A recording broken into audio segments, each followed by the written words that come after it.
اس ایوان کی ناکامیوں کا بھی ذکر ہم کو کرنا ضروری ہے۔ 75 سال کا تاریخی سفر اس ایوان نے مکمل کیا۔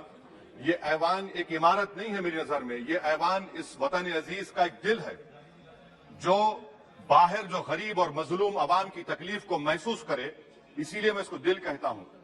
میں آپ کے سامنے 15 مثالیں پیش کروں گا جہاں پر اس ایوان نے اپنی ناکامی کا ثبوت پیش کیا۔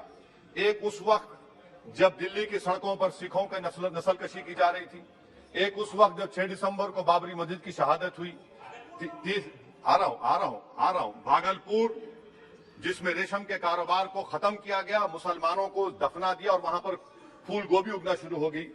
ایک اس وقت ناکامی ثابت ہوئی جب مظفر نگر اور گجرات میں نسل کشی کی گئی۔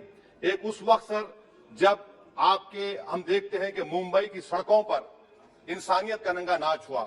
ایک اس وقت جب اس ایوان میں ٹاڈا پوٹا کا کالا قانون بنایا گیا، یو اے پی اے کا قانون بنایا گیا، آفسپا کا قانون بنایا گیا جس کو 1 سال کے لیے بنایا گیا تھا، 58 میں ہم 2023 میں آ گئے۔ ایک اس وقت ناکامی ثابت ہوئی جناب جب ہم دیکھ رہے ہیں کہ آج یہ جو دل ہے، بھارت کا دل ہے، ہندوستان کا، انڈیا کا دل ہے، آج غریبوں میں، مظلوموں میں، مسلمانوں میں، کشمیر کی عوام میں، دلتوں میں، آدیواسیوں میں اس ایوان کی محبت اور اعتماد ختم ہو رہا ہے، کم ہو رہا ہے۔ اسی لیے جنتا سڑکوں پر آ کر احتجاج کر رہی ہے کیونکہ ان کو لگ رہا ہے کہ یہ عمارت بن چکی ہے، ہمارا دل نہیں ہے۔ چاہے CAA کا پروٹیسٹ ہو، چاہے کسانوں کا پروٹیسٹ ہو، چاہے شیڈول کاسٹ کے ریزرویشن کا مسئلہ ہو۔ اسی لیے میں آپ کے ذریعے ہم تمام کو متنبہ کرنا چاہ رہا ہوں کہ اگر ہم روڈوں پر انصاف کرنا جنتا کو الاؤ کریں گے، اس ایوان کو دل نہیں رکھیں گے، تو یاد رکھیے یہ ہماری پارلیمانی جمہوریت کے لیے بڑا نقصان دہ ثابت ہوگا۔ اور نقصان دہ اس لیے بھی ہوگا کہ کیا ہم کو اپنے خواب غفلت سے، اپنی ذمہ داریوں سے نبھانے کے لیے کیا بھگت سنگھ کو آ کے بیٹھنا پڑے گا اوپر کہ دیکھو تم نے 75 سال میں کیسا قانون بنایا اور کس کو کہاں تک پہنچا دیا۔ اسپیکر جناب، اسی لیے میں کہہ رہا ہوں کہ ہم تمام کو اپنی ذمہ داریوں کو نبھانا پڑے گا۔ یہ عمارتیں اینٹ سے بنی ہوئی ضرور ہے مگر یہ اس عمارت میں دل ہے، اس عمارت کو دل کے طور پر برقرار رکھنا پڑے گا۔ اسپیکر سر، ایک اور مثال دے رہا ہوں جہاں پر اس ایوان کی ناکامی ہے۔ سر، اب تک لوک سبھا کے کتنے 899 ممبر کامیاب ہوئے۔ اب بتائیے سر، پارلیمنٹری جمہوریت میں شراکت داری کی جمہوریت ہے، ریپرزینٹیٹو فارم آف ڈیموکریسی میں 8,992 میں کتنے مسلمان کامیاب ہوئے؟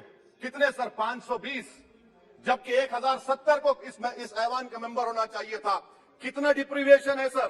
کتنا ڈپریویشن ہے؟ 92% ڈپریویشن ہے۔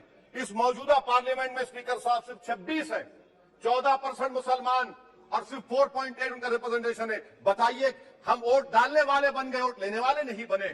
یا تو حقیقت یہ ہے کہ آپ ووٹ ڈالنا نہیں چاہتے ان کو، آپ سب کو ووٹ ڈالیں گے مگر جہاں پر مسلمان آئے گا وہ کامیاب نہیں ہوگا۔ بتائیے، جب دل میں ایک 14% آبادی کی نمائندگی نہیں ہوگی تو آپ کیا فیصلے کریں گے؟ کیا اس ایوان کو ہم کہیں گے کہ یہ ریپرزینٹیٹو فارم آف ڈیموکریسی ہے؟ اسپیکر صاحب، میں آپ کو ایک اور مثال دینا چاہ رہا ہوں۔ بابا صاحب امبیڈکر نے صحیح کہا تھا، انگریز اس زمانے میں پارلیمنٹ بلاتے تھے ٹیکس بڑھانے کے لیے، ہم اسی راستے پر جا رہے ہیں، ہم تو بابا صاحب امبیڈکر کو ہم نے سچ ثابت کر دیا۔ اسپیکر صاحب، آخر میں آپ کو بتانا چاہوں گا کہ آج آپ دیکھیے کہ چانکیہ نے کیا کہا تھا۔ چانکیہ نے صحیح کہا تھا کہ جب راج چلانے والے ویاپاری ہو جائیں گے تو اس راج کے لوگ بھکاری ہو جائیں گے۔ آج یہ وقت آ چکا ہے سر، آج یہ وقت آ چکا ہے کہ کیا first past the post system اس دیش کے لیے صحیح ہے یا پھر ہم پروپورشنل فارم آف ریپرزنٹیشن کو فالو کریں گے۔ First past the post system, جس کے پاس ایک مذہب کا ووٹ ہوگا، جس کے پاس دولت ہوگی، وہی اس ایوان میں آ رہا ہے۔ اسی لیے ہم کہہ رہے ہیں کہ آپ اس جمہوریت کی کہیں جمہوریت کمزور نہ ہو جائے، مجھے اس بات کا ڈر ہے سر۔ آخر میں ختم کرنے سے پہلے ایک بہت بڑے شاعر نے کہا تھا، اس پر ختم کرنا چاہوں گا کہ ابھی چراغ سر راہ کو کچھ خبر ہی نہیں، ابھی گرانی شب میں کمی نہیں آئی، نجات دیدے دل کی گھڑی نہیں آئی، چلو کہ منزل ابھی نہیں آئی۔ اسپیکر صاحب، آخر میں یاد رکھیے ایک بات کو میں سب سے کہہ رہا ہوں کہ پچ بدلنے سے گیم نہیں بدلتا، گیم کو بدلنا پڑے گا۔ آپ پچ بدل رہے ہیں، ورنہ یاد رکھیے جب تک ہم اپنے جمہوری اصولوں پر، رول آف لا پر، سمویدھان پر اٹوٹ عمل نہیں کریں گے، ورنہ یاد رکھیے کہیں نئی عمارت بھی ہٹلر کی رائس ٹیگ کی عمارت نہ ثابت ہو جائے۔ بہت بہت شکریہ سر۔